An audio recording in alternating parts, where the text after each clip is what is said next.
like now the patient who's going for, the mastectomy or reconstruction, they're not staying in hospitals that long. So now they're going home with the drains. They're going home with like surgical dressings.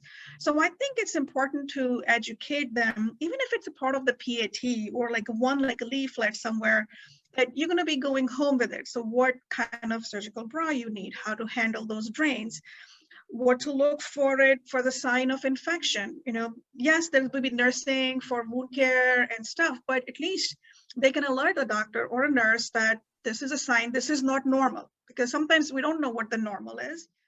Like, unfortunately, like the breast cancer is happening in younger and younger populations. So a lot of the patients have, they have life rules. So they could be a mom, they could be a working person or a wife. So I think they need to learn or be aware of the activity modifications they can do, the posture, the safe postures they can get in depending on what kind of reconstructive surgeries they have. There's a long process. There's a spacers which get put in. And then depending on if they needed, some radiation in between, then the surgeons even wait for more months to put the implants. To put the implant, they have to go through the expansion processes. So I think in that case, we want to, just educate, because now there's so much discomfort in the chest. There's so much like breathing difficulty, turning difficulty. So I think just making them aware, depending on, what their role is in life, how ergonomically or biomechanically they can align themselves. So now we're not straining the spine, the neck and spine, because we're holding something here. Then we have the other kind of reconstruction, the deep flaps and stuff. Again, sometimes the doctors don't want them to sit too far back, too far front. So that's something, a discussion with the surgeon, or they have difficulty standing. So now we want to talk about the postures. Again, we want to prevent the long-term implications of it.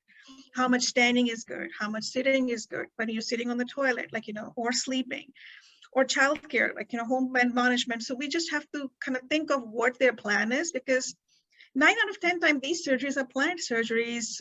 Even if it's an emergency surgery, the reconstruction is a planned reconstruction. So based on what it is, if there's an open dialogue between the patient, surgeon, and a therapist, I think they can be helped with the posture, just looking at avoiding long-term deficits.